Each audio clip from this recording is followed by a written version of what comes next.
Uh,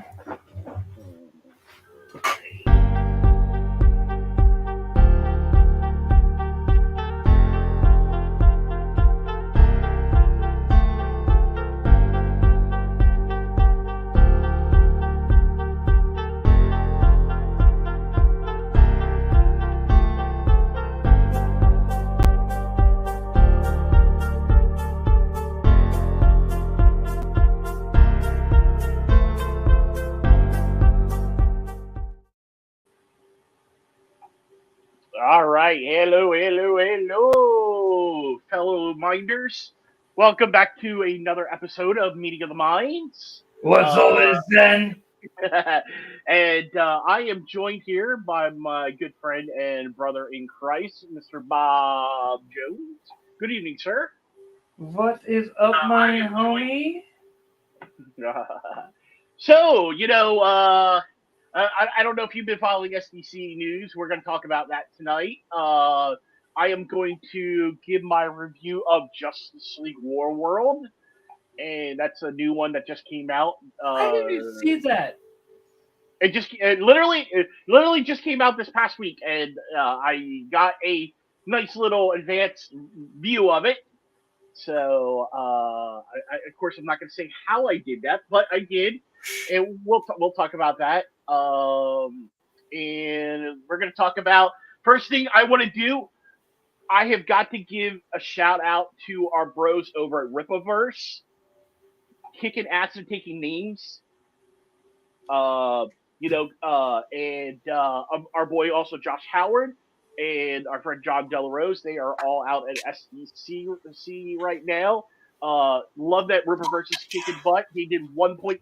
They passed $1.9 million on their ISOM Volume 2, So, and love it. Also, we got just some other comic book news.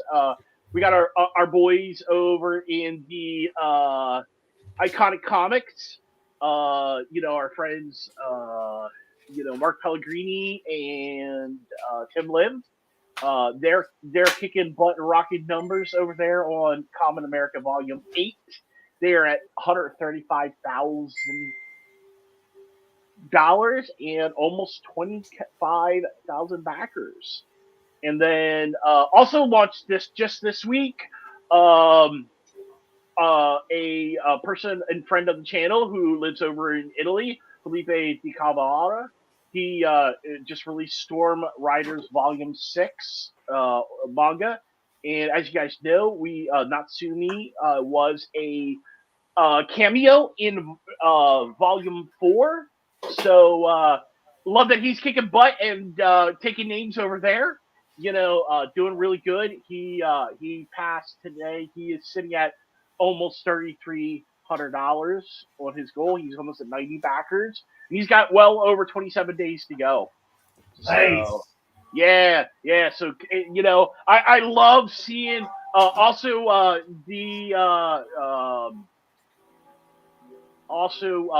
Tyler. Our friend Tyler. He's kicking butt on his comic there. That's about to end tonight. And Scott Malin from Iconic Comics for his is ending tonight, it may have ended already. But he did both got their comics funded very well, and I love seeing that. So that's indie news. I know we indies we really don't go to SDCC much, but I figured we because it is a big show on the weekend, I'd give some good comic news, and this is stuff that we love to support when we can do that because these are good comics. These are comics that are good stories, good creators, good writers. Also, I also got to give a shout out. I know Bob, you don't know him, but I do know him. CB Zane, the Mighty Might issue Volume 2, also funded today. That was he raised $1,300 on 413 backers, which is awesome. And I love it. Mighty Might is kind of a homage to your strong girls like Wonder Woman, She-Hulk, and stuff like that. So, Nice. yeah, and so seeing the creators and good comics, and that's what Bob and I are all about. We're about good comics, good comic book movies. We're about good stuff and it's just we don't limit ourselves to just comics and movies. We Speaking like of good comic book movies, I just got to throw this out there. One, I'm not going to mention how I've been seeing it, but I'm on day 3. I'll probably try again this evening of trying to get through The Flash. And that thing is just so horrible. I haven't watched it yet. It's on my list, but and I think to me, and we're gonna talk about that because I wanted to get your opinion. You know what? Let's start there. We'll go into some SDC news and stuff like that, but let's start there. So here's my view, and I want to get your take then, Bob. Um, should they have done to the Flash what they did to Batgirl? Yes, wholeheartedly. They shouldn't have even bothered to market it. They should have immediately. When you started hearing the first rumblings of issues with Ezra Miller, and mind you, when they first started hearing fans complain about the firing of Cavill and saying that they were done with the DCEU because of the fact that they fired Cavill and how that whole situation went down, Mm-hmm. that should have been the big clue to Warner Brothers going, all right, first off, we need to change directions. And I think if they had listened to fans, first thing they would have done is fired James Gunn. James Gunn, since he took over, immediately soured everything with fans. No one liked his Suicide Squad. No one liked his, a few people liked Peacemaker, but that was because they liked the way the character was done. Well, yeah, because Cena, all intents and purposes, the best role, and I'll be honest with you, in Suicide Squad, the movie, Cena was probably some of the best stuff in there. I made it 10 minutes in and couldn't continue on. I was just like, this movie's just pure freaking garbage. And the sad thing is, though, give that at least the Flash has that over Suicide Squad. I at least want to try to sit through that because at least has, some things I want to be able to see for myself. Now, everybody I've talked to who has seen the Flash movie. They said the best things. Now, once again, I'm going to leave this to how I'm going to view it. But everybody said that Keaton and the girl who plays Supergirl were excellent. That Ezra Miller and the CG is what brought the movie down. Ezra Miller is never-ending neurosis, man. Literally, he makes Barry Allen very neurotic, and it's like, that's not Barry Allen. No. Barry Allen is not a bundle of nerves. Barry Allen is confident in himself, and he knows he's the one that can prove his father's innocence. Well, and it's just not that, too. Is he also he's very comedic. He has a humor to him. I mean, if you look at while it's dry humor, he does but his have humor is not that. Right. That is cringe. His humor is he'll say or do something and it'll come out wrong. Grant Gustafson would always say something that would come out wrong and it would be funny. Right. That's Barry Allen. It's not cringe. 100%. See, what I would have done, this is just me, and this is what I would have done. I would have took Gus and Grant's facial features and CG'd them in to replace Barry. To replace Ezra Miller. Or reshoot the movie. I would have rather have them go back and reshoot those scenes instead of dealing with Ezra Miller. I never liked him as the Flash. I thought the whole concept of how I think that was one of the weaker things that definitely. Think about it. Hold on, let me finish. That I think that Scott Snyder or Zack Snyder did wrong with the Flash. I don't think he understood who the Flash was at all. to be fair, the Schneider cut version of the Flash is good. Right. But I think it's because he had Schneider pulling him back, going, no, no, no, no, no. And it's funny because it's like Schneider, they also pointed out Batman even. Like, you go to the Schneider cut of Justice League and how Batman acts. Like, it was, like, they compared the Schneider cut and the Whedon cut of Batman. And then they compared Batman in the Flash. And it's like, only way that they could ever make, like, they show him thanking Alfred, for instance, and then they're like, my ego won't let me ever thank anyone, and it's like Schneider had him thanking people all the time, but because there's people who've never even seen what came from. This is the other problem. If you're going to make a one big shared universe, you got to make sure that the writers who are working on the movies after have seen what came before. Yep. I am a huge stickler about that. In my opinion, I believe that, and I felt the same way about Star Wars. That what made the prequels, like I did enjoy Force Awakens. I know a lot of people, and then you had Rian Johnson totally just completely destroy what J.J. Abrams. Yeah. It's funny you mentioned that. John Boyega just came out recently saying that The Last Jedi is his least favorite Star Wars, his personal least favorite.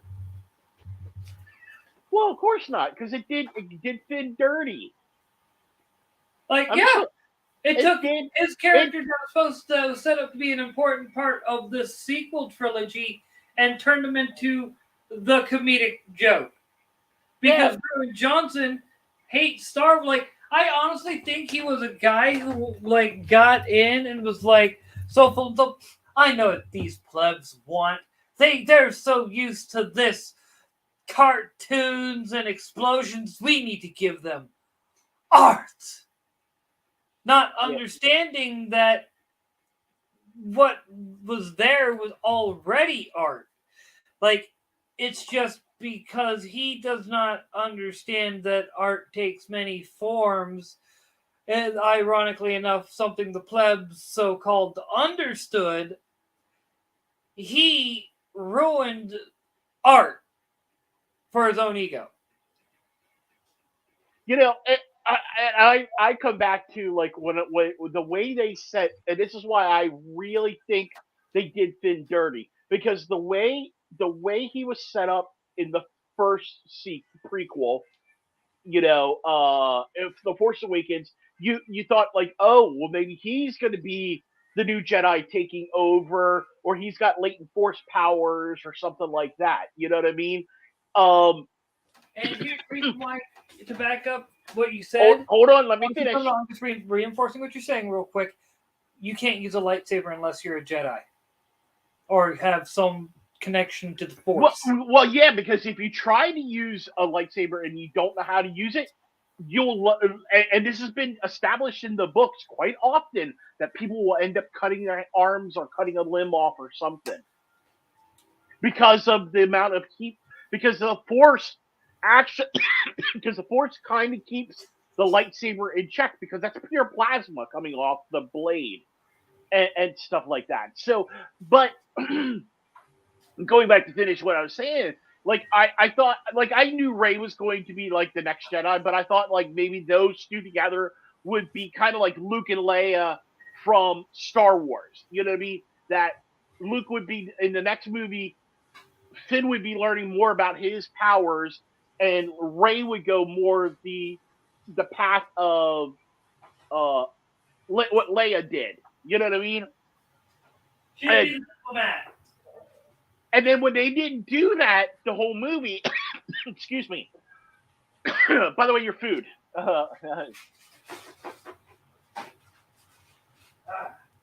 Sorry, I didn't take a drink there. Because they didn't do that, like, I really think Finn should have died at the end of episode 8.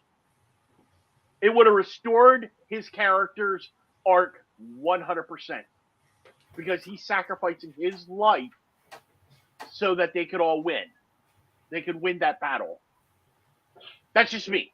That's how I would have done it. But anyhow, get it back to the fact of with the Flash. Flash? On the Flash as well. No, we were talking Star Wars, but so like I would have like this is just me.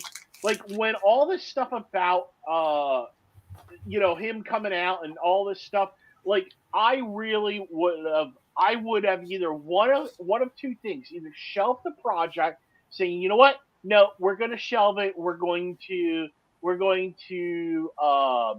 going to go forward to this because we don't want to be supporting this kind of behavior in an actor. We're going to cancel it.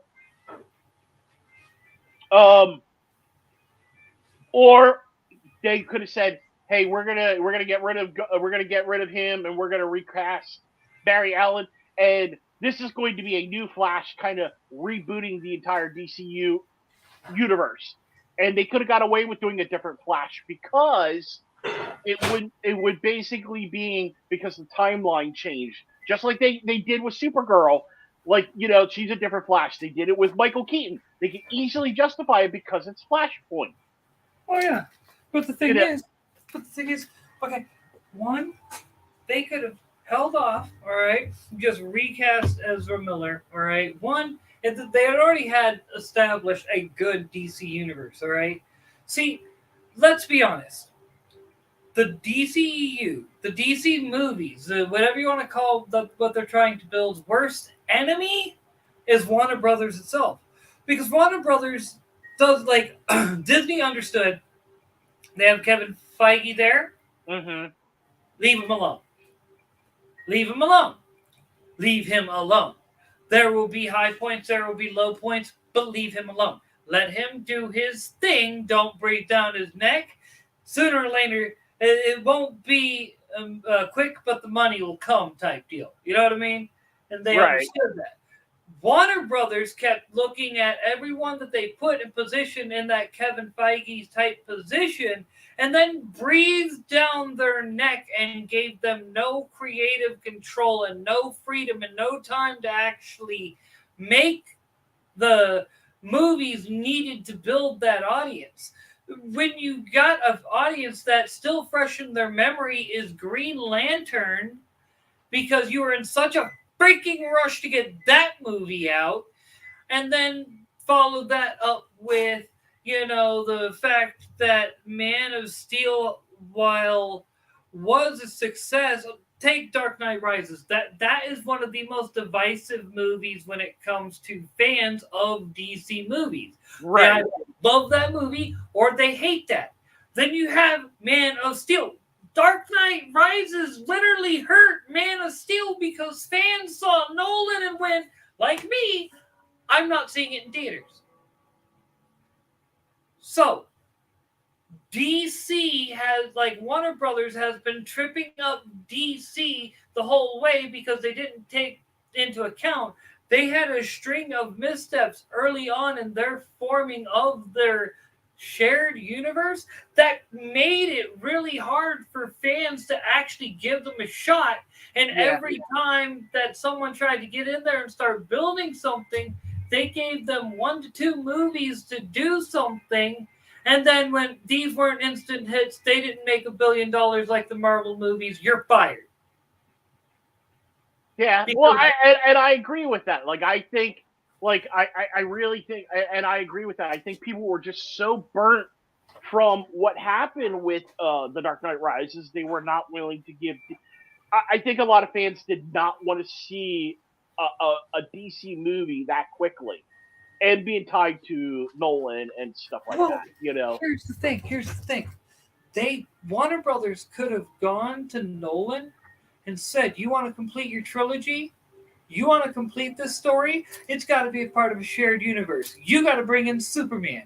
You got to bring in the Flash. You got to bring in Green Arrow." And this could have been Nolan's chance with his big ass fucking ego to make his superhero universe, starting with his version of Batman. Yeah. Like, this is the point I'm making. Like, DC made a lot of missteps that could have been great. Like, if they had done Green Lantern right, I stand by Ryan Reynolds is a good choice for Hal Jordan. He's got the shot. Like, that is the way Hal Jordan is too. Really sarcastic and, you know what I mean? A smart mouth. They had a good casting there, but because they didn't have a plan, and that's the other part. They did not have a plan. They had somebody who came to them and said, look, you guys are going to shut the fuck up. Let me do my thing, and we're going to stick to the plan. In 5 years, we will have put out X amount of movies, and they're going to start, and each movie you're going to start seeing an increase in revenue because each movie will be building that goodwill with the viewers and the fans. And by the time you get to the 5-year mark, you will have built such goodwill with the fans. They are our marketing department, and we don't got to spend millions of dollars on marketing because we know the fans are already excited about it. And we're literally just giving them little tidbits and whatnot every now and then, and they won't shut up about this movie. Yeah. Well, and that's the thing is, like, you know, where I think, and we're going to see this on the Marvels, you know, also, I think these media companies, and I'm trying to actually find the ad, or somebody just posted to something about, like, what the current, like why, like, both Warner Brothers and Marvel are just in very bad shape. Somebody wrote, because, you know, DC launched a soft booted again called Dawn of DC, and there was a soft launch, and apparently, like, they were like it started in May, but I guess apparently May and June, like, both on the Marvel and DC side, their numbers were down almost 50% again. So now they haven't started Night Terrors yet. Now this is supposed to be a fairly good. Night Terrors is supposed to be a fairly good tie-in. Now there's going to be like 8 issues, and then every comic so far is supposed to have their whole like a comic tie-in. But I'm trying to find these numbers. DC comic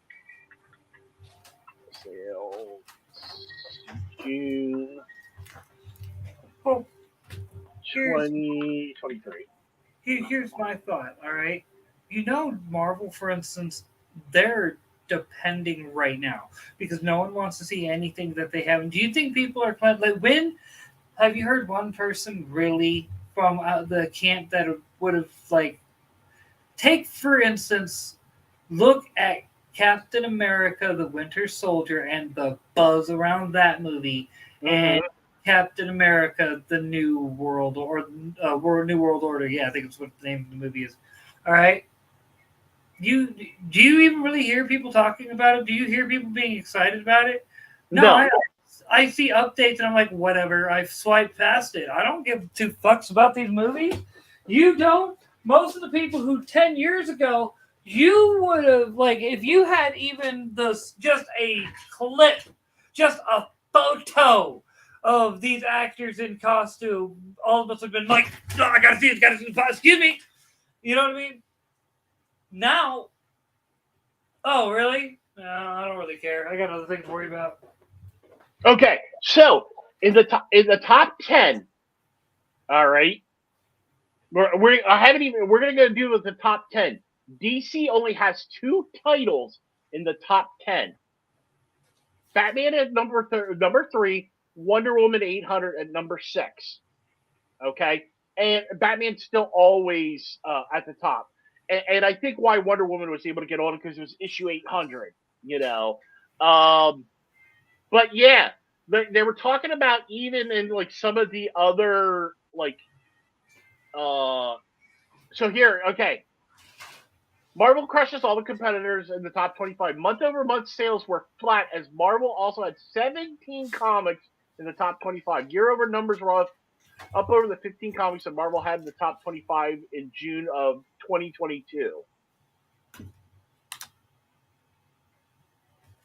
And then here, DC places a meager 6 comics in the top 25. Month-over-month sales were down from the 7 comics compared to May or June of last year. I'm not surprised. I mean, remember last year during the, I think it was last year, the year before, during the DC Expo or whatever they call it, Mm-hmm. and freaking Jim Lee was like, basically, even though these diversity and inclusion comics are not selling, we're canceling comics that are selling and forcing people to read these diversity and inclusion comics because because those are the only thing that'll be left. Yeah. Like, he didn't say it like that, but that's pretty much what he said. Where is it here?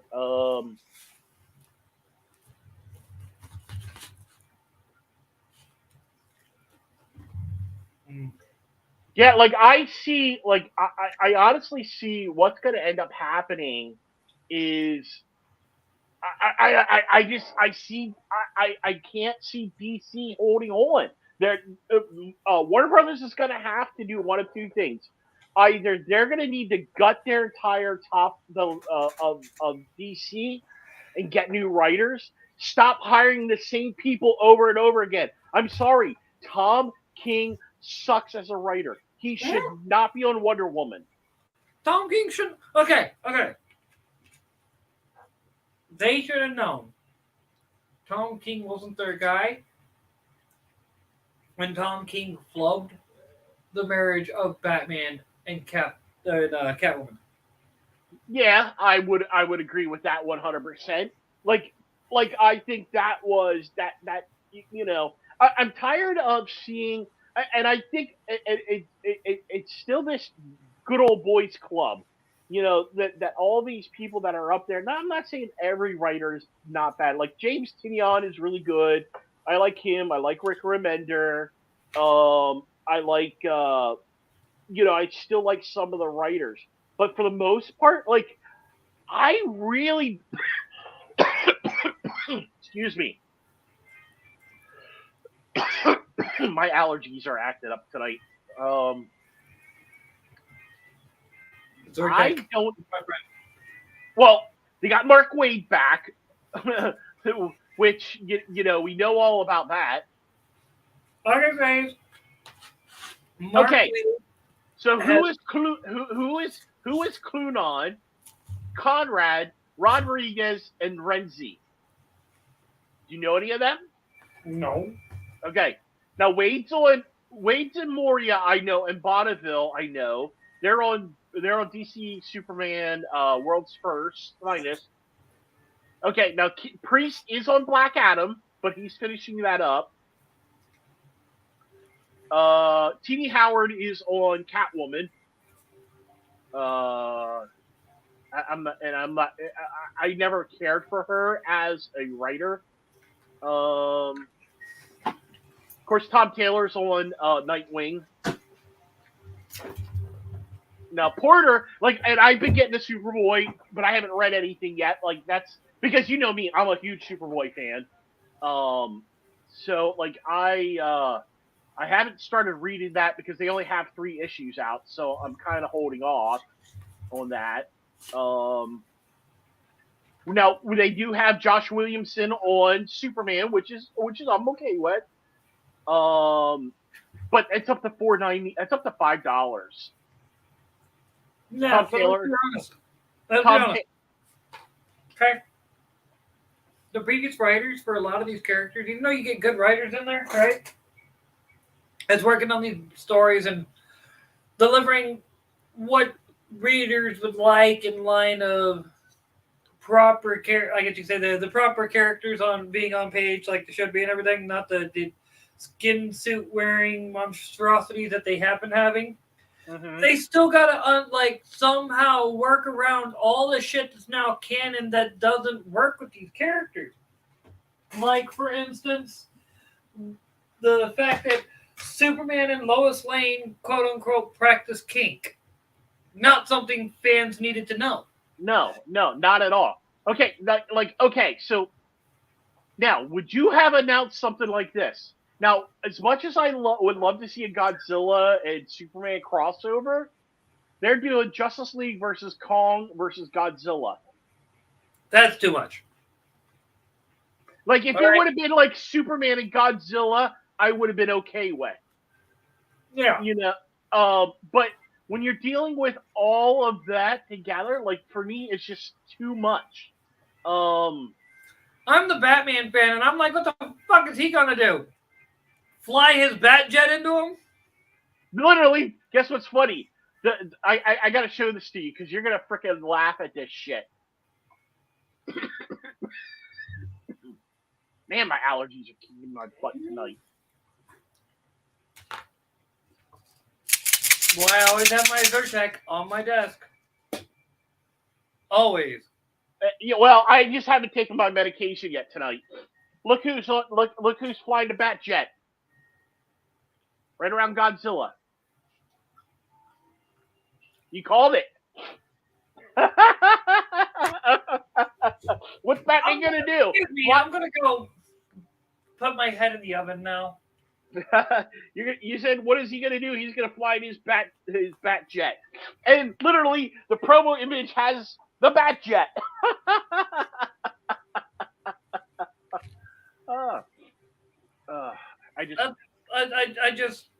I mean, I'm not saying Batman isn't a good tactician and wouldn't be the one to figure out how to take down Godzilla. My whole point is him being in the fight, though, doesn't make any sense. I'm just saying. I don't think any of them make sense. In all honesty, as much as I love to see Godzilla versus Superman against each other, they don't make sense at all. Period. Yeah. Well, I mean, okay, you could you could say, oh, well, it's kind of a harken back to the old Silver Age comics, like when they had Superman versus like Gorilla God and Giganto and stuff like that, from the Silver Age and stuff. You could say, well, it's kind of different. Yeah, they're saying, and I noticed DC's trying to do this. A lot of their stuff, they're trying to go back to the Silver Age on everything. But because they realize modern age shit has fucked up so much. Language. Sorry. But point is, modern comics have screwed up so much that who wants to read them 99.9% of the time? Mainly because of the fact that, how many times can you handle broody Batman and not, Batman the Animated Series style broody Batman. I'm talking just mean because people don't understand Batman. Yeah. So instead of making him proper broody, they just make him mean.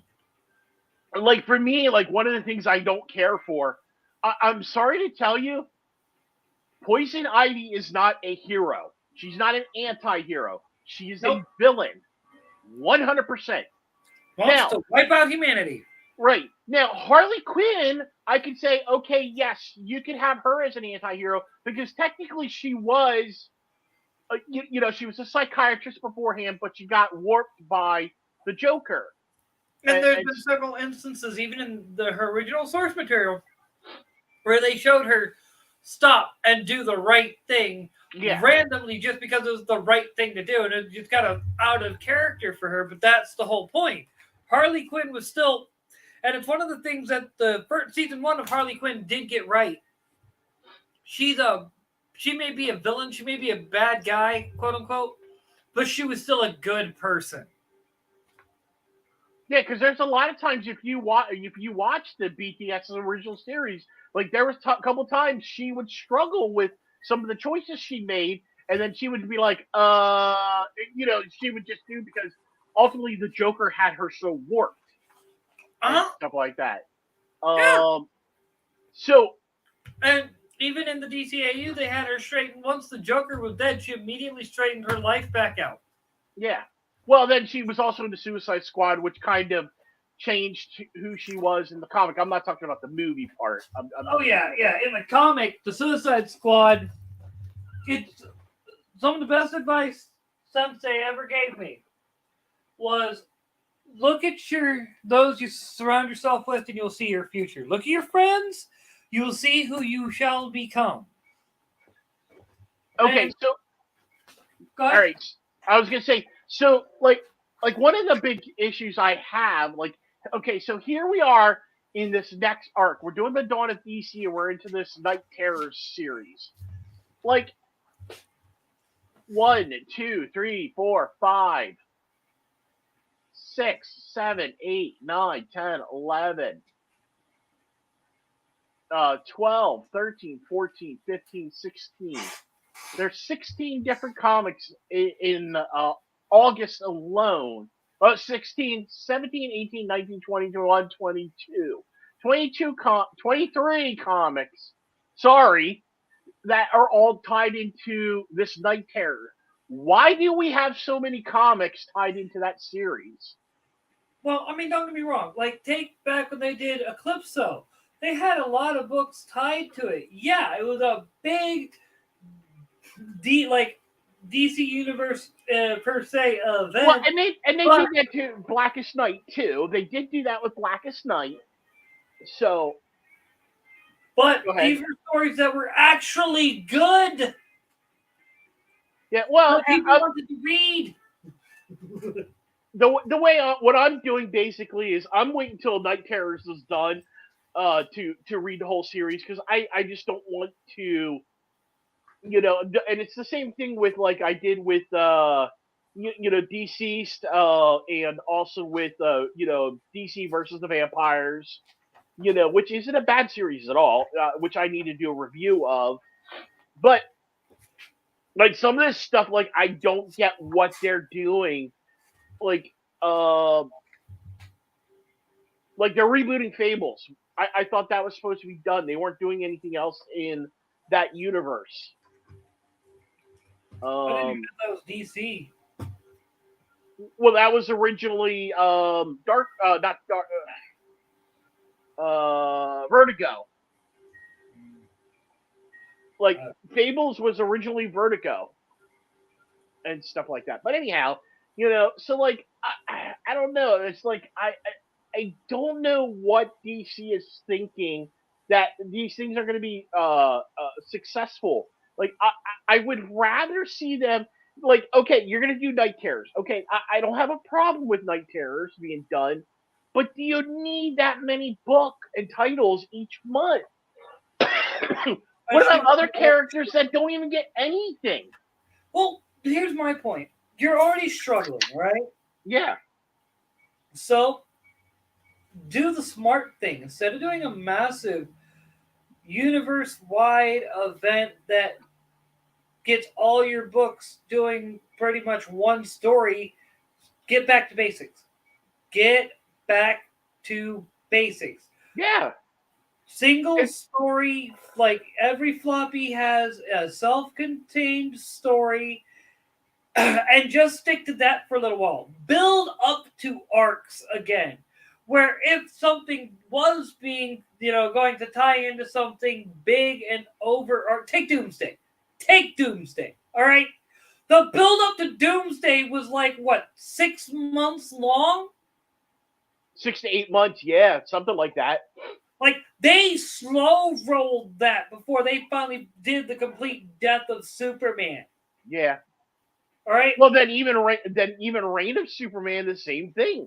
That afterwards, that still went on for a long time, but it was limited to the Superman titles. Now, like for instance, like if you're gonna do like Night Terrors, like one of the series that I'm getting right now is called Superman Lost, and it's 10 issues, self-contained. It does nothing to interfere with the main Superman title. Okay. You can do that. That's pure Elseworlds right there, baby. Right. Yeah.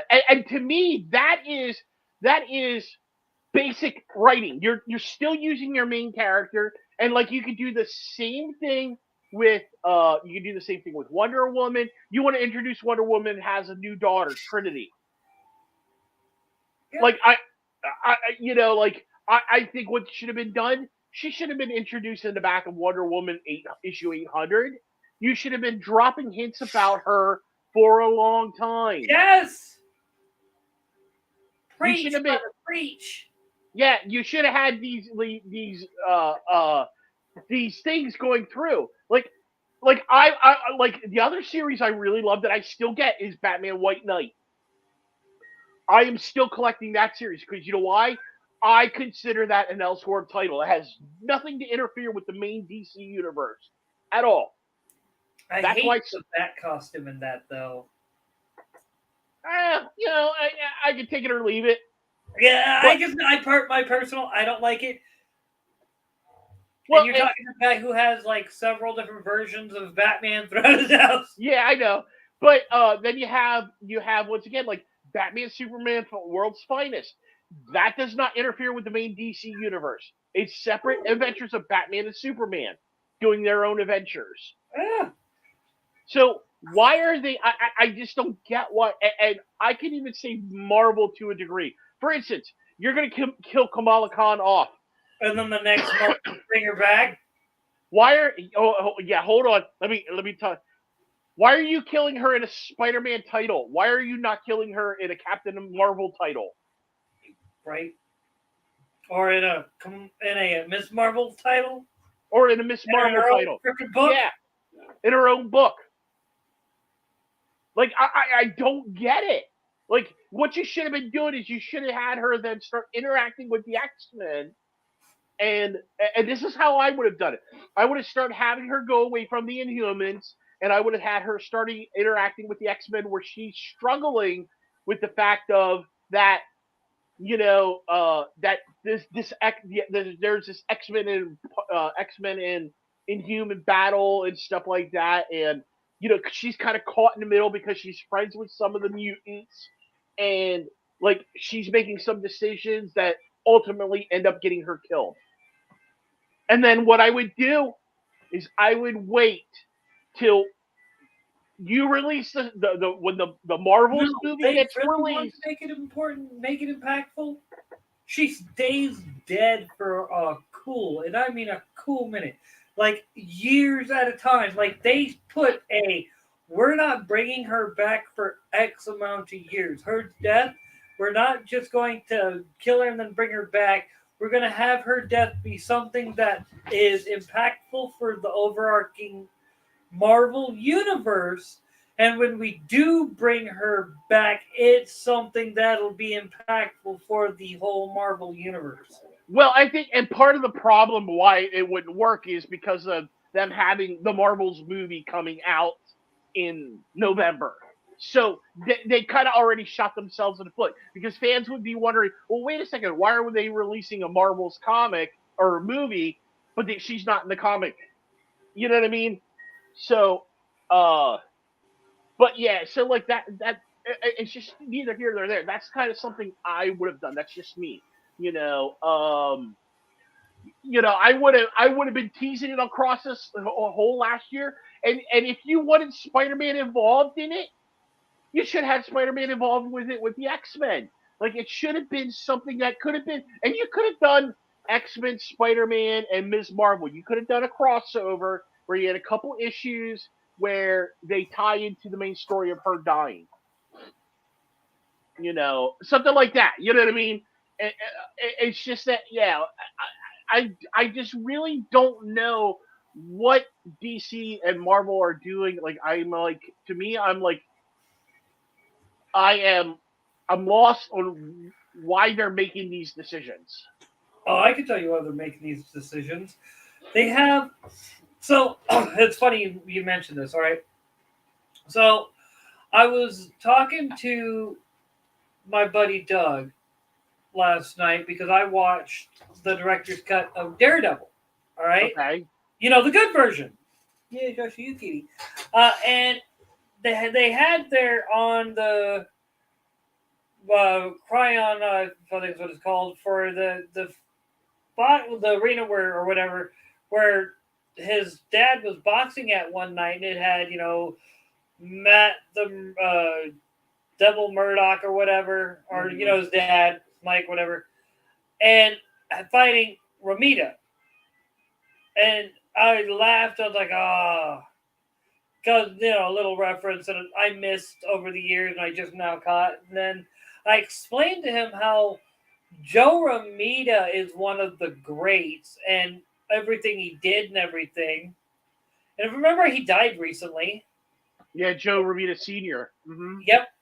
And I also went to, and I explained to him, it's like, the biggest problem with the comic industry today is it's run by people like his son, Joe Ramita Jr., who, yes, is an amazing artist. I will give him that, an accomplished comic artist in of itself. I'll give him that. And I will give him, early in his career because everyone expected great things from him because of his father. He had to work 3 times as hard as other artists coming in at the same time. I will give him this, all right? But the biggest thing is he still doesn't get it the way his dad got it. Yeah. He was so caught up in trying to catch up to his dad's name, he didn't see what his dad saw that made comics great. He just wanted to be like his dad. And people like that, that's what's taken over the comic industry. It's people who don't, they know it's that this is a path to greatness, but they don't understand how that greatness is achieved. So they just do what was done before in their own way. And the best way to put it is like the various stills for movies, games, and things like that have been making around since the writer's strike of just truly bad writing. And that right there is exactly why, and bad art as well, all right? These things are exactly why no one's buying comic books and why these people aren't achieving the greatness that they think they are owed simply for working on these titles, these books. Because they don't understand that the greatness comes from the love and respect you give these characters and trying to not give your version of the character, but put on paper the character. Put on paper not your version of Superman, your version of Batman, your version of Wonder Woman, but Superman, Batman, and Wonder Woman. That's where greatness comes in. Because you know these characters, you've put the time in to develop these characters and bring them up, to further, I guess you could say, their legend, not diminish it by your own insecurities. Off soapbox. Oh. I'm right, though. Oh, yeah. In the news of Twitter just announced we'll soon be implementing some changes in our effort to reduce spam and direct messages. Unverified accounts will have daily limits on the number of DMs they can send. Thank you, Twitter. Anyhow, now on to some more. Okay, so does The Boys need? Let me ask you this: have you watched anything of The Boys? Just clips and whatnot. I do want to see. I think it's season 3 with fucking Jensen Ankles as fucking Soldier Boy. So I think from what I've seen of that he oh man, he killed it. Yeah. Well, guess what? They're doing a spinoff, and look what they got as for the spinoff. Mapawa, Black Power, Strong Girl. Like, why do we need a spinoff of The Boys? There was the whole messaging of The Boys was wrong. Like so you're gonna make a black woman into the typical thug characteristic. Yeah, dude. I like I said. Once Anyhow, I saw that. I was like, whatever. So I'm like interested for one reason. Yeah. Same reason you are. All right, and here's the thing: we'll know if Hollywood gets it if Twisted Metal is good. If Twisted Metal is good, all right, I might be a bit more willing to give Borderlands a shot. But I think Twisted Metal is just going to be woke garbage like that horrible movie and what that cartoon turned into. Good news, So good news is we're going to get season 4 of Harley Quinn. that's not good news. The only good season we got was the first season. I thought second season was fairly good. I didn't watch the third season yet. I have them both on DVD, not the third one though. 1 and 2. But what's funny is you know I made sure to complete my Rick and Morty set, but yeah, most new DC stuff I'm just kind of. All right, so okay. I still stand by Deadpool. Like Disney is so. Oh yeah, how are they gonna sell a Spider-Man limited editions PS5 when they can't even have regular PS5s on store shelves? They do now. They actually do. You can get a PS5 very easily. I've gone into our Best Buy here, and a lot of it comes back to the availability comes to the whatever market you're in. Like in your area, you might have a hard time getting it.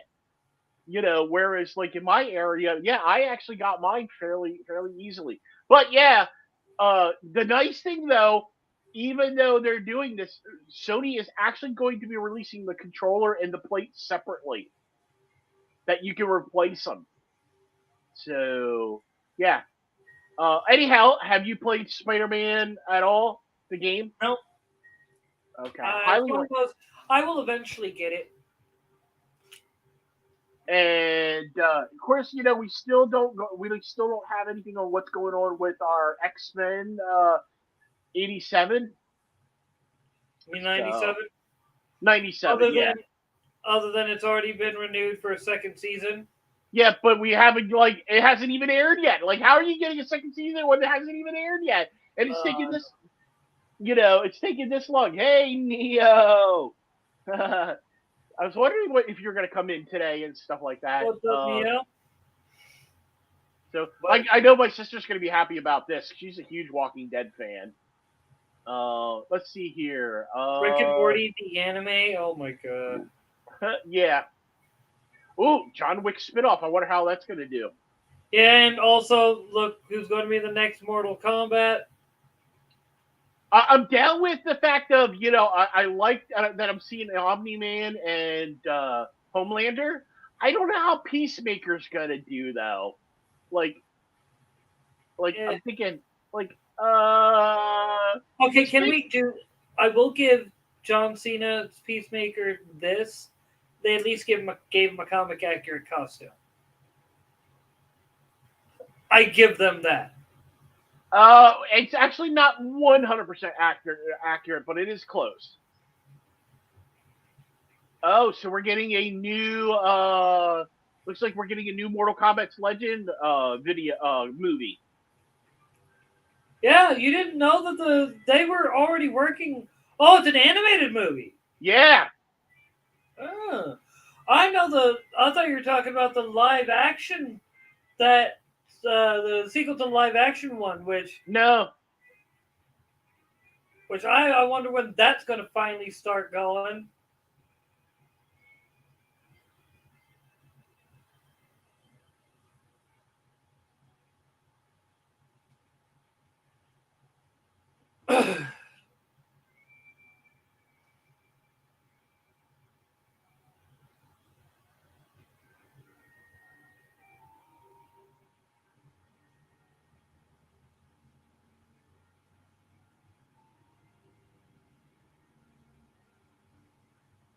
I love where they're going with the 80s style. Guilford Godfrey. He's dead. That they must have. This must have been recorded fairly early before he died.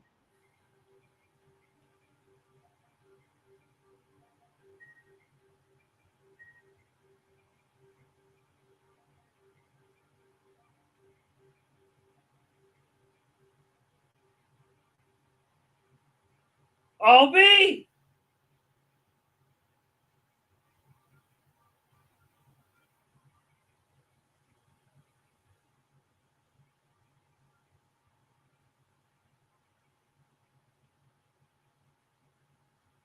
I don't know. I'm down with that. I'm down with that. I love the '80s vibe in the whole thing. Like I'm down. I'm definitely down with that. You know. I wonder if the girl is. I wonder if that's Chung Li. Who knows? All right. So let's see here. Chun Li Street Fighter. Yeah. Not. No. Who's the Asian girl? Katana. Hmm.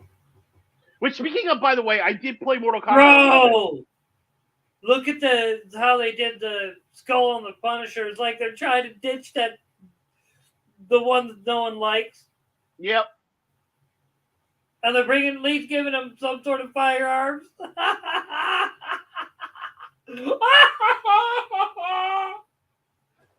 Yeah, Neo, that's a good point. He said, I honestly want Shredder for the next Mortal Kombat. Imagine him bringing in Dimension X technology or transforming into Super Shredder. Like, yeah, like having him in it, I think would be really interesting as an unlockable character, because I think they've done the Teenage Mutant Ninja Turtles for Injustice. So it's not like they haven't done Teenage Mutant Ninja Turtles. You know what I mean? So and once again, can we take a quick moment to segue into TMNT versus Batman animated movie was amazing. yeah, let's see here. I'm just trying to think of what else. Like, yeah, really, they were talking about like this year. They didn't have a lot going on because since much of Hollywood is boycotting. Maybe they'll realize they got to get back to comics, what actually works. Mm-hmm. Yeah. So I'll take that off the screen, off, and stuff like that. Alrighty. Let's see what else we got here. I'm just looking for Twitter and see what else, if anything else was kind of announced. Oh, it looks like we are getting a before we go into Hasbro stuff. Looks like we are getting a origin episode for Adam Eve from Invincible, just announced, and there's going to be a dropping tonight at 10 p.m. on Prime Video.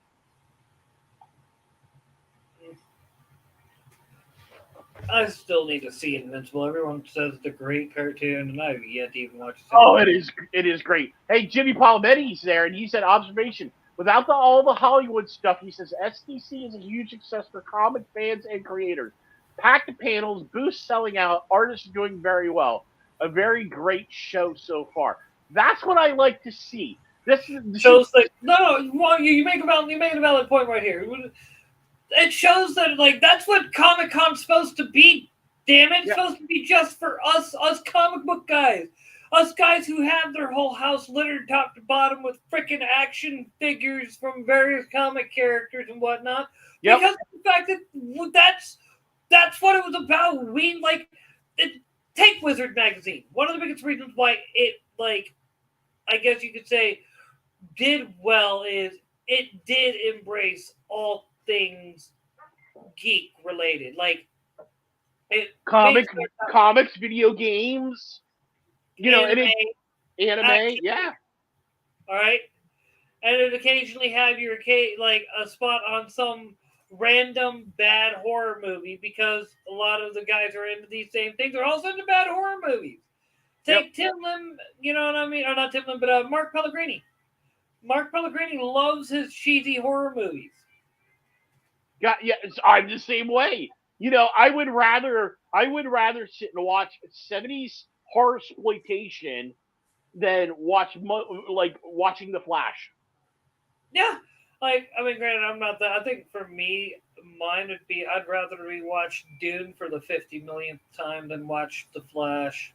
Oh, of course. I would rather watch cheesy 80 action films than watching The Flash. And that's saying a lot because I love cheesy action films. It depends on I do need to get Last Action Hero for the collection. I do admit that. Oh, But but that's 90s. yeah. But what I'm making is, though, we have a rare opportunity to show. I guess you could say to remind. We go, yeah, a rare moment to remind these mother truckers who we really are. We're not a bunch of movie fucking corporate dogs. We're comic geeks. We're geeks in general. We like our anime. We like our video games. We like our random things that are weird and creepy. But we don't like a bunch of corporate stodgy crap.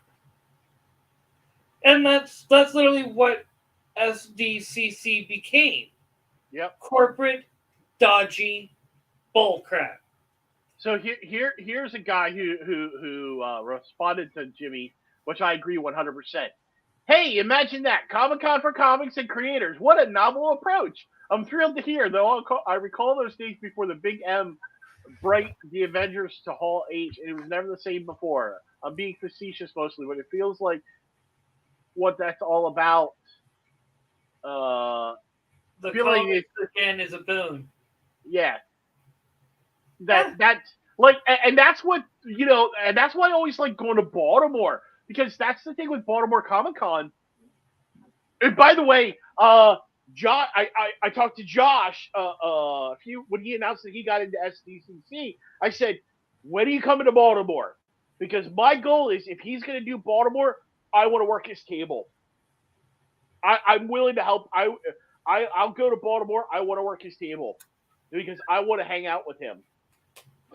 No, I love Josh. You know how Josh is like one of my favorite creators. But the thing is, coming back to, that's why I loved, like, at Baltimore I got to see Terry Moore. I got to see I had a great discussion with Todd McFarlane. I had a great I got to talk to Greg Land. I got to talk to I actually have Chris Claremont signed some of my X-Men stuff. He was yeah. there. So But like, that's the point. It's because it was about the comics, about geekdom.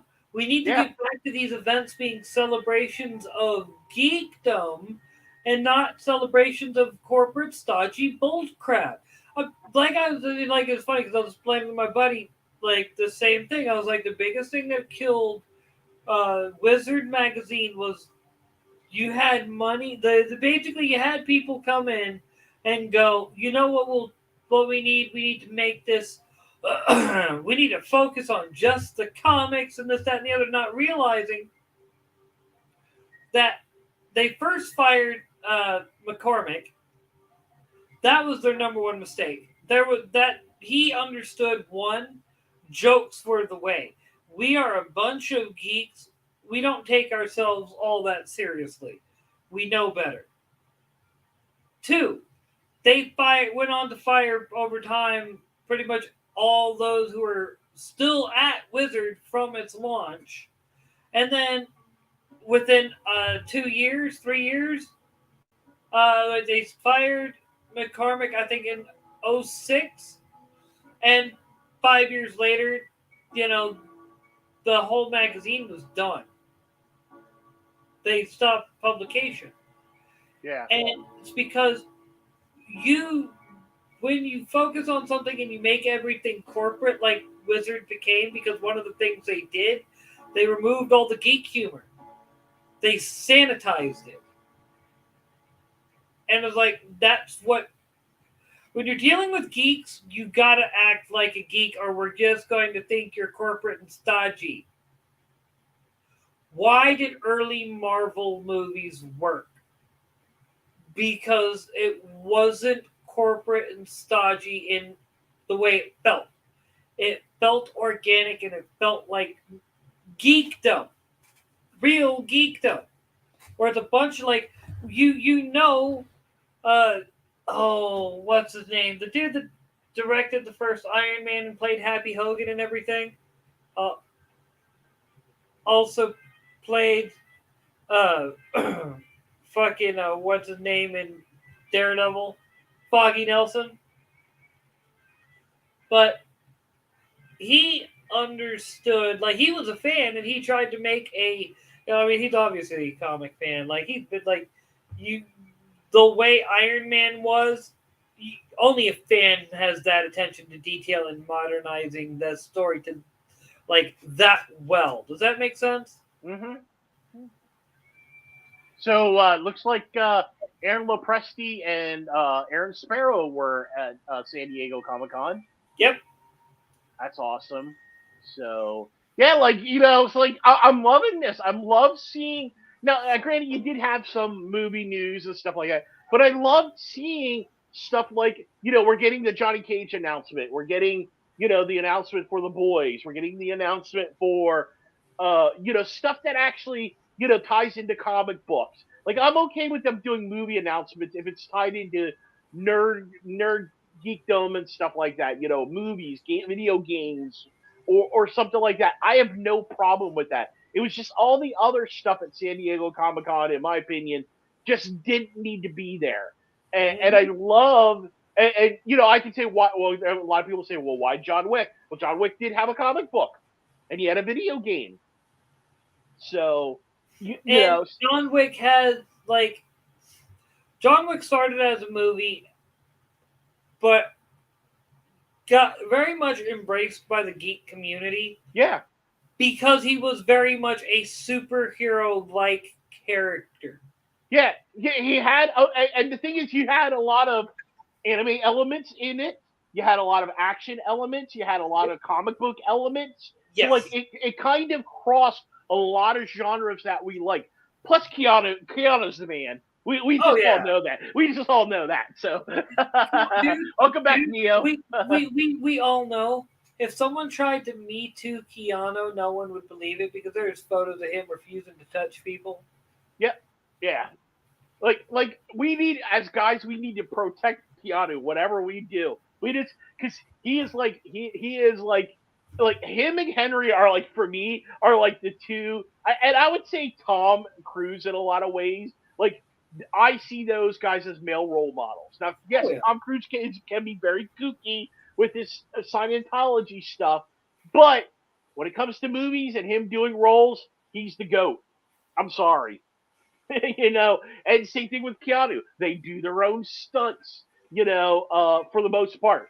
They very rarely ever, I mean, you've seen videos of Tom Cruise just hanging off with a belt around him.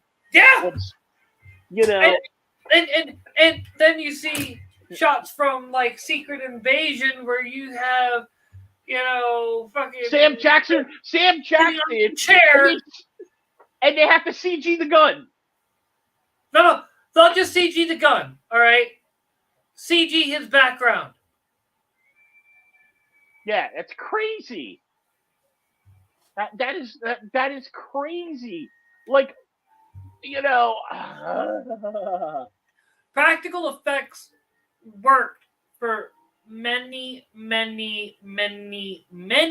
years, and it wasn't until the last decade, I'd say not even that, I'd say Infinity War.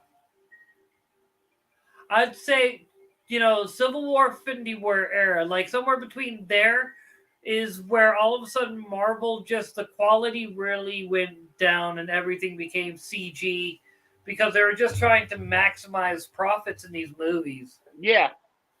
Yeah, 100%. 100%. So it looks like Sergeant Slaughter was at San Diego Comic-Con with Larry Hama for G.I. Joe at Hasbro. Now, Hasbro did announce today they are doing a 1997 run of the X-Men figures, and they look pretty good. I'm gonna have to give some props here. That Storm, I'm telling you, I'm definitely, that's Storm and Rogue. Check that out, man. Bishop looks really good too. like, here's my thing, though. All right? I'd rather have the original figures from the 90s. Like I do in some cases. Like on my wall right now, I have the Storm. Though I think Storm might be a Notes Toy Biz, so it's original. Okay, But, so it's not one of the retro figures. No. I have the Cyclops retro figure. But no, I have Dark Phoenix, Storm, Black Tom Cassidy, Psylocke. I think that's the last one of the in the box X-Men figures from the 90s. Yeah. But like, no, I mean, I try to get those. Then again, I mean, I have them around my in the box Xavier and Wolverine in the movie costume for the the movie figures. I mean, I'm trying to get a solid collection of old figures though. Ah, man, I don't like. All right, dude. So I'm gonna ring it. Go for it. Here is the Rogue figure. What the fuck is wrong with her jacket? Yeah, not only on top of that, look where they have the thing. No longer do they have like the one piece like all the way through. They they normally have the hip movement. They moved it up top. Like, come on, guys! Like, what is that crap? Like, I'm still mad about that jacket and the belt are both the wrong color. They're supposed to be brown. Yeah.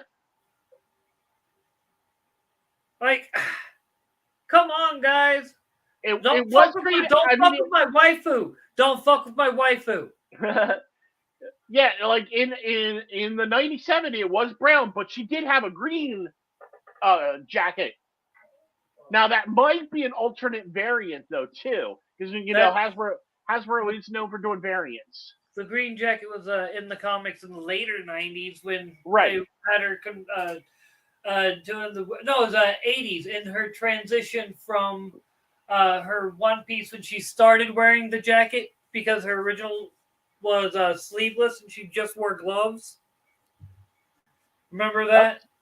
Yep. So it looks like they're doing a Marvel Knights line, where they're doing Lady Bullseye. Really? The figure no one asked for. This is why I've stopped for the most part getting Marvel figures. Like, dude, you're not wrong. Out of my entire what's funny is out of my modern Marvel figures, all of mine are in my kitchen, and it's only a small handful. Like, I have so many DC modern DC figures.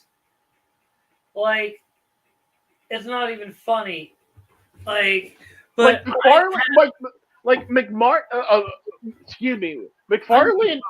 For me, McFarlane is doing DC figures good. Oh yeah, he is. But so, I have to do. All right.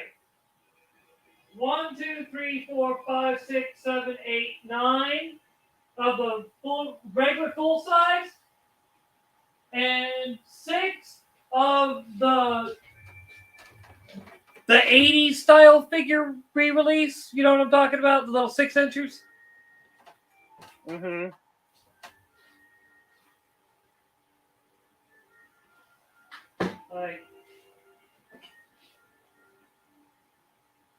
I was actually happy I managed to get U.S. Agent in both the 6-inch and the regular full size for the Falcon and the Winter Soldier. You know, in order to complete that set, you had to get to complete the wings for that thing, you had to freaking get Loki and another figure and whatnot. I'm like, man, I'm not about to do all that for something I'm not even going to be trying to play with. I just want, if I were to get me a Captain America figure, one, I wouldn't get Falcon Captain America, but to get out of the box, Mm-hmm. I would probably try to get me two of the original Avengers figure when that first came out. Like one out of the box already, just so I'm not having to pay in the box prices, and out of the box.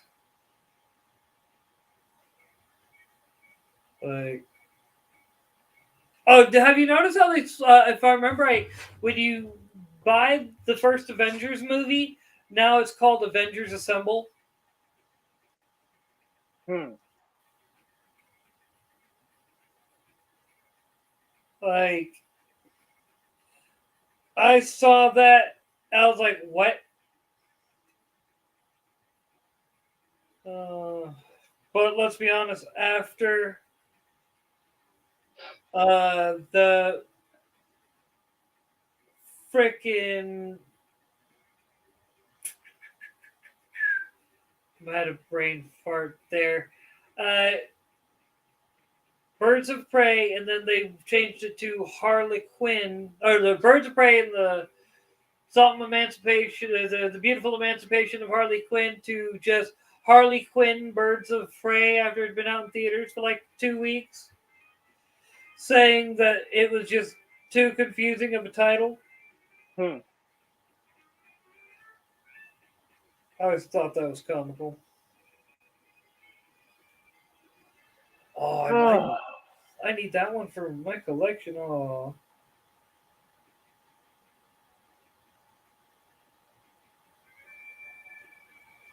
Alrighty. Let's see here. So anyhow, yeah, yeah, like I don't know, like I think like I liked Sam. I don't think he's bad as Captain America. I just think part of the problem is by the end of Winter Soldier, like they turned him into, or not by the end of Winter Soldier, but you know what I mean. By the end of Falcon and Winter Soldier, like I don't know. Like for me, like it's hand me downs. I don't like hand me downs. Like to me, Sam rocks as Falcon. I feel like the biggest thing that dings them, and I even said this, like, I didn't really like the speech. It was kind of mad. They tried to deliver it as tastefully as possible that he gave at the end of the series, talking about why the various, extremists did what they did. But at the same time, I'm also like, you know what? It maybe I was just being too generous because they had a lot of really good moments building up to that, and I didn't want the ending to spoil the series. But I'm gonna be honest, dude. Like, let's be real here. When was the last time you heard someone say, "Hey, man, let me re-binge watch The Falcon and the Winter Soldier"? When was the last time? Yeah, like never. Exactly. Like, you see it once, and then you're like, it was all right, it was good, whatever. But then you end up asking yourself, was it really good? I mean, look how they did. Like, take for instance, this is one of the things that I keep seeing that reminds me why I kind of don't like the uh, Falcon and the Winter Soldier. They talk about the parallels of what uh, the Black Captain America. Mm-hmm. I can't remember his name. Isaac What? Bradley. Huh? Isaac Bradley. Yes, Isaac Bradley went through, and how he did the same thing as the real Captain America, and in the parallels, and how he got mistreated, and this, that, and the other. And it's like, that's unneeded. So like give an example. Like if you look at say Marvel's Daredevil, Luke Cage, and the Punisher, I can rewatch those. Yes. That's weird. Like why can't I rewatch those? Now, not Iron Fist. Iron Fist, yeah, that was just a dumpster fire. But Well, yeah, but why can you rewatch at least the first two seasons, at the very least, of Daredevil for sure, and the Punisher and whatnot, because they were actually good. They were trying to, like, best way to describe it, Vincent D'Onofrio as the Kingpin, like he delivered an amazing job as that character. Mhm. Like when he entered the room as the Kingpin, you knew the Kingpin entered the room. Like that's like he did such a great job. The I think it's Charlie Cox. His portrayal of Matt Murdock in Daredevil, like it really did the character justice. Now, when and let's not forget Luke Cage, like, oh man, I can't remember the actor's name, but that dude. Mike Coulter. Say that again. Mike Coulter. Yes, Mike Coulter. He looked like when they had him in his 70s look. Oh, the, dude, he looked yeah, like freaking Luke Cage. Yep. Mike Coulter pulled on. See, and that's the thing I think I really liked about like Josh Bernstein's version of the Punisher. They all three of them to me captured much of the comic feel and look of the show. Yeah, dude looked like the Punisher. Like he looked like the Punisher. And I think I know why. Because if you look at even the first couple episodes, the first couple seasons of Agents of Shield, whoever they had running the TV side was really good. But then when they tanked that division and brought it under Feige, that's when it started going downhill. Yeah, because Feige doesn't understand. Like he really, dude. I'm gonna be honest. I don't think Feige understood it all. I think Feige just went, we're going to do Infinity War. We're going to drag it out over 3 various quote unquote phases. Yeah. And he just was, that's why there was seemed to be no real cohesive plan, just that they were building towards the fight with Thanos. Now, that was a good idea. All right. I disagree, but go ahead. And the reason why is what I was going to say. Early DCU, Feige, by the looks of it, was very hands off. You mean that's MCU. why you got movies like, Captain America, the first one, the second one. Whether you like the second Thor, I can't remember, Dark something or other, it was still unique. Then the first Thor was still unique. They felt like they were their own movies. But they also felt like they were lifted from the comic books. Exactly. And, then you have the Incredible Hulk, another prime example of a good comic book movie. Yeah. A lot of people, I don't know why they don't like it, but whatever. Then you have... I would say where part of the issue started is you saw it in Iron Man 2. Like, I thought that some of the stuff that was done in Iron Man 2 kind of really... Like, one of the things I really liked about Iron Man 2, I thought them getting Don Cheadle was definitely a much better James Brody than Terrence Howard was. Don Cheadle looks more like Rhodey, yes. Yeah. Yep. I'm not going to argue that. But I like Terrence. Terrence Howard felt more like the soldier, though. He felt like a soldier. I would agree with that, yes. But, yeah, so, I think we really, and I think, when they started doing the Inhumans arc in, that's when I really started realizing that how much Marvel started going downhill. Because, I love the first Avengers film. I didn't particularly care for the second one. I like the second one, but because I can accept it for what it was, I knew it was supposed to be the in-between movie setting up for the big finale with Thanos. So you knew you weren't really going to have a villain that's meant, I still say, they can bring Ultron back, because Ultron would have a physical copy of himself secretly stashed away. Like Yep. Zemo wasn't killed in Winter Soldier because Zemo probably got out of there because he was connected to the net too. So think about it. They both got out, they both survived, but they kept themselves on the DL. And my whole thought on that is if they had confident writers, they could do something with this. And like, to be fair, I got watching Infinity War, and I kind of feel like you could really see in Infinity War they really did not know what they were like. It was good, but it could have been so much better.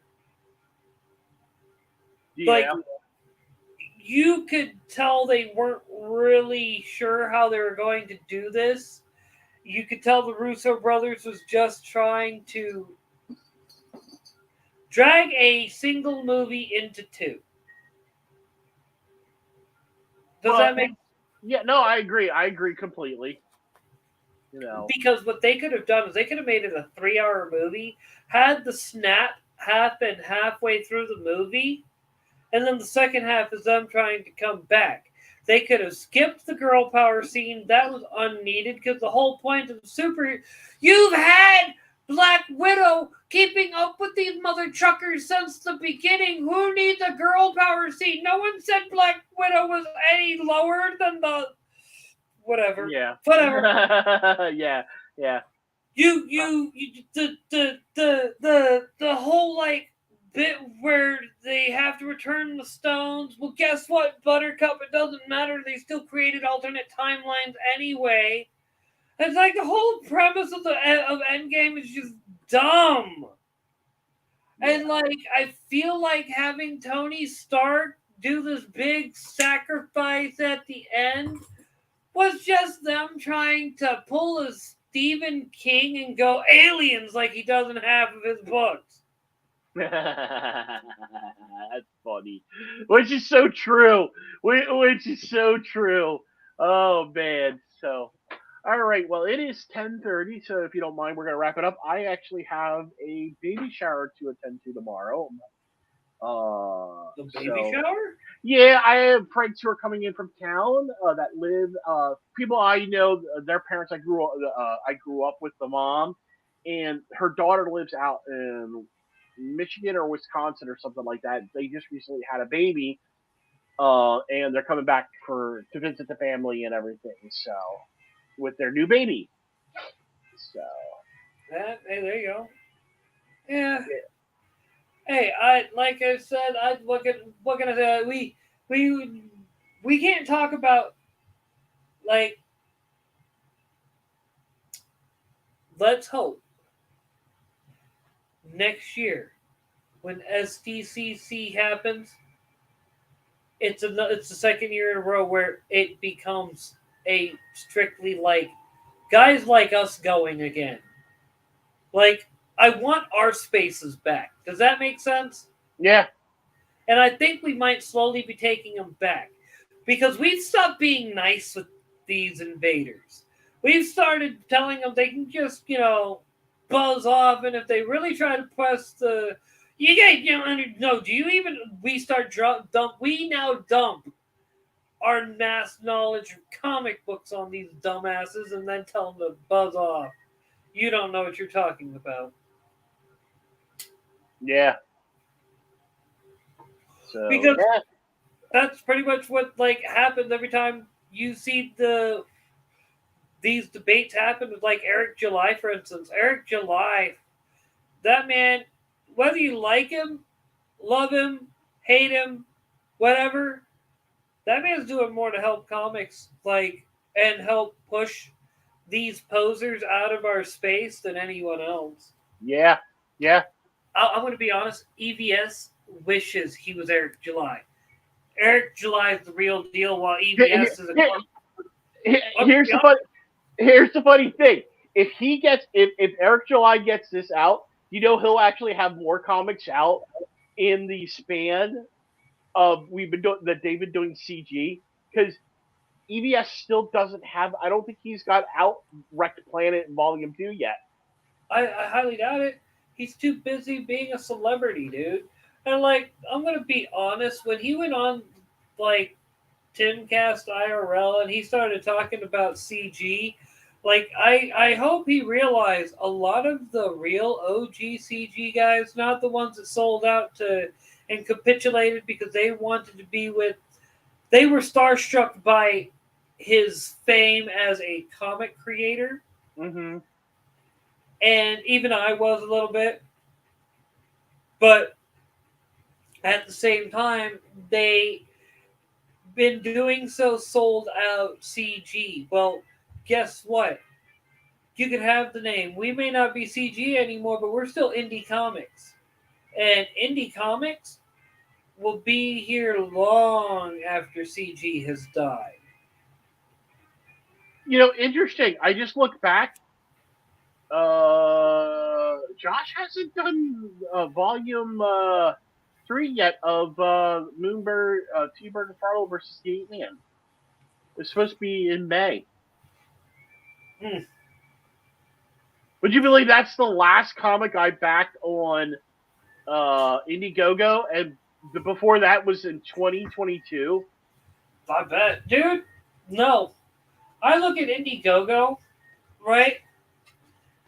And I can't help but look at it and feel like I don't even go to that site anymore for a few reasons. One, I'm constantly hounded by a freaking comic from a certain individual that pretty much gave us all a black eye, let's just be honest. But, and it just makes me mad. Yeah, I'm trying to see. Like where, like his campaign, Like, well, I will say though, all my other books that I got on there have been fulfilled.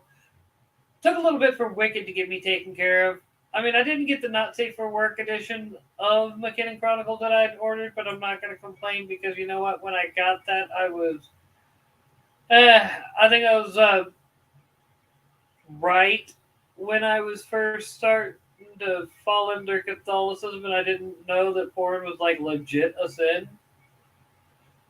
And you can make the argument that's art, whatever, anything that makes you think, and it's like, you know what I mean? Let's be honest, some of these some of these covers might as well be porn. What was that one, like Bloodstone or something? That one comic, Black, Blood Blood Sword. I think that was the name of the book, where it come to find out the main character, the main creator and writer was pissing a bunch of people off, and everyone he's not porn. And people start pointing.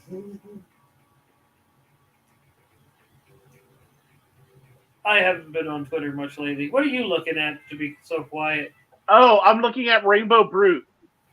So this was funded back in 2021, January 2021, and as of right now, it hasn't been fulfilled yet. Not surprised. I'm really not surprised. And I got to see here where.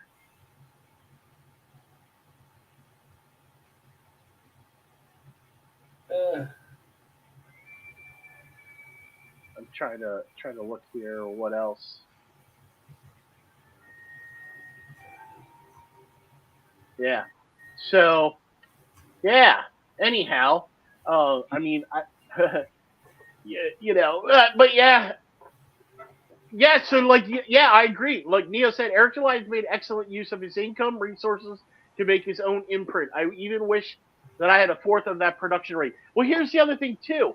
We were talking about this earlier, and I want to kind of wrap out with this because we were talking about all the campaigns that are funding really well, doing really good because Eric being at SDCC and they just passed $1.9 million for issue 2, and we see him, and he was just at the panel, and he was talking about it took them 15 years to get to the point where they're at now. So this is something that can never be done, and this is what I've been saying time and time again to all these people out there that think, oh, I can do this crowdfunder, and I'm going to get millions of dollars or thousands and thousands of dollars right away. And I'm like, no, you're not. You're going to be lucky if you make 100 backers. It took. I'll give you an example. It took Tonic Bull to get to volume 7 of his series to break 10,000. So yeah. So be more. You got to be more realistic and stuff like that. And I think I love seeing the indie creators doing that. I think my only downside I have right now with the indie scene is there's still too much infighting and too much polarization. That's my biggest issue. So I can understand that, but regardless, the biggest point you said, is the fact that it was something built over time. But give it. Don't worry, Neo. I still need to actually spend time. I know where I'm setting up my art now. I just need to figure out what I'm going to do with the cat stand, where I'm going to put it, because I have where I could put it temporarily. I don't want to, because one, that's way too close to the projector screen, and two, I'm going to be honest with you, there, guy. I gotta find a better spot for it anyway, because the half shrunk is going under the projector screen. Got a German half shrunk that my parents got when we were literally in Germany when I was a kid, and they're like, "Well, we'll just get no, the heck you ain't. I will sand this beast down, get it looking pretty again, and hold on to it. This is real wood. This is not a light shrunk. It's going to take me and my dad to move it into the living room." I lift. I'm not the strongest, but I'm not the weakest either. I moved my computer desk out to the living room on my own, though that was probably one of the dumber things I did. I regretted that decision. Yeah, I think for me, I guess,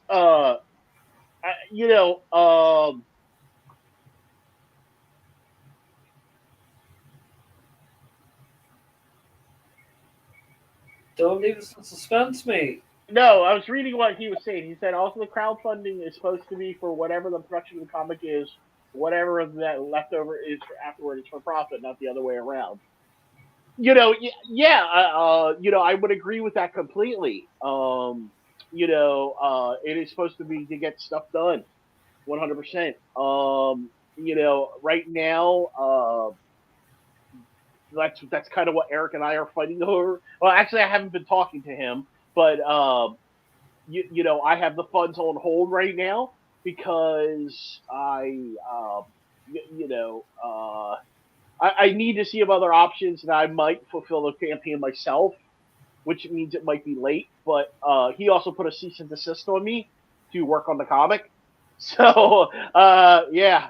So I can't really do anything on the comic right now. Yeah. That's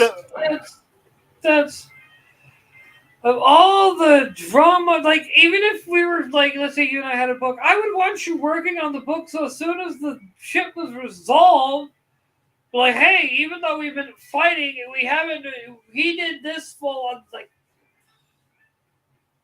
Well, it's because I cut all contact ties with him, and I gave him everything that I had, and he claims that I didn't. I mean, and I there was something personal to why I didn't give him all the money. I gave him what he needed to fulfill imprinting the comics. Now I still have to pay for. I got to get the some of the add-ons. I got to get that done. But with dealing with moving and then stuff with my work, I just haven't had the time to Well, work on that that makes stuff. sense. It's literally stuff that is in your name that you're trying to get ordered that is part of the fulfillment bit. And it's like I said, it makes no sense because it's like if you're still trying to do stuff within this space, you're not trying to ruin your name and reputation within the greater indie comic sphere just because of Raisin. Like, you still want to do something with Dead Moon Detective. You still want to do something with Vault Chaos. You still have other stories you want to tell that just screwing up Sporkman like that, or screwing over the backers of Sporkman would hurt you in trying to do. Yeah. It's like that is you would do something so dumb like that.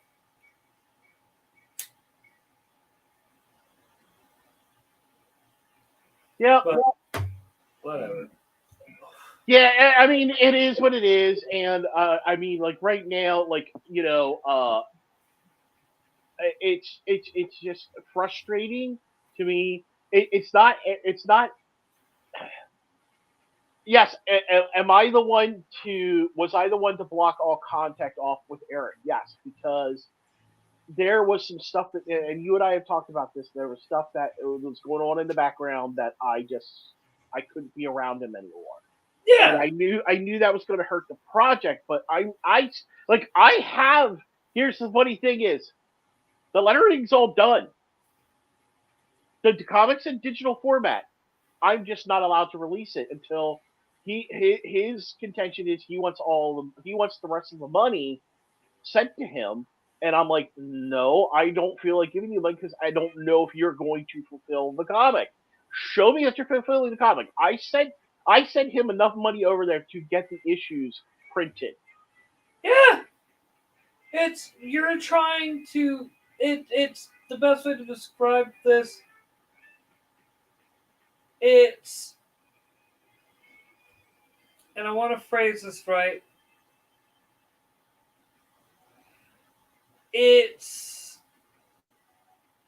you want to make sure that he can actually get the comic taken care of, have it good to go, have it where you want it, and then when you fulfill the add-ons, the extras, so on and so forth, you just go, okay, we're good to go. Let's roll. Comics can go out. We don't have to worry about anything anymore. You know what I mean? We don't have Yeah, to worry about each other. You can go your way. I can go my way. Everything got fulfilled. The customers are happy. Because at the end of the day, that's the people you worried about, the customers. But whatever. Because they're not just backers, they're customers. They are people who yeah, thank you for a product. yeah. So, look, yeah, that's where we're at right now. I have, I would love to be able to release the comic. Um, but I can't right now. I have a cease and desist against me. So, he went to a lawyer and served me a cease and desist. So, yeah. At least you have a good defense. A lot of people don't even have that defense. I mean, yeah, I haven't updated the campaign because, You have uh, a cease and desist. yeah. So I'm not allowed to do any work on the comic. Like I literally can't work on anything with Sporkman. I can't work on anything with Natsumi or anything. Because I have a cease and desist.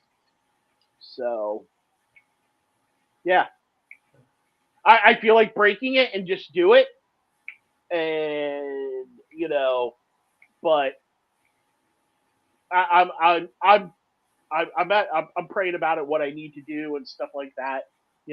So Yeah.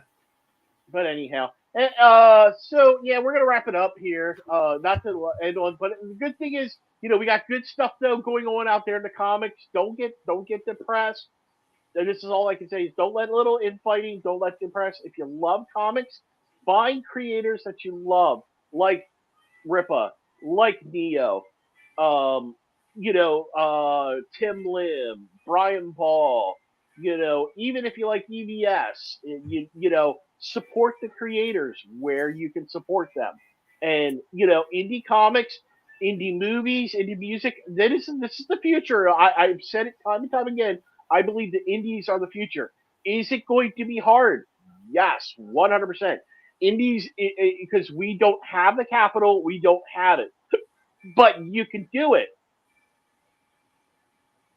People, if you build yourself a fan base like Brian has done with Rags, like what now Ripa has had the advantage because he's had a built-in audience from him being in YouTube and stuff like that. But yeah, I know Neo, but I can neither confirm or deny that I might be doing something above and beyond outside of uh let's just say Natsumi, the comic that the iteration of Natsumi that you know of from Sporkman is done, but nothing says I can't create I don't have a variant version that is alive and well, and is in Sailor Rags right now. But anyhow, yeah. So now, I mean, yeah, that's where we're at, But anyhow, I don't know what the future holds. I'm playing it one day at a time. God may have me go in a completely different direction. This is partly why I've been struggling for so much to do YouTube for a while, to do comics and stuff like that, because right now I just got so many things going on, and you know. So that's awesome. So anyhow, Bob, where can people follow you, sir? As always, you can follow me on the YouTubes at a nerd over 30. I just released another 60-second comic review where I reviewed Point Man Comics Gorilla Galaxy. You can find me on the Twitters at Brainiac420. You can find me everywhere else at Bob Jones Comic Wars, even though Twitter is pretty much the only place where I really, do anything. And there's even a Rumble channel at Bob Jones, if I remember correctly, Comics Wars as well. So check me out there. I do try to remember to do things over there at times. So, yeah. Yeah. All right, guys. And as you guys know, you can follow me here at Volchaos1975. On Twitter, I am at DeadMoonD. On everything else, Instagram, Minds, Threads, I am at Dead Moon Detectives.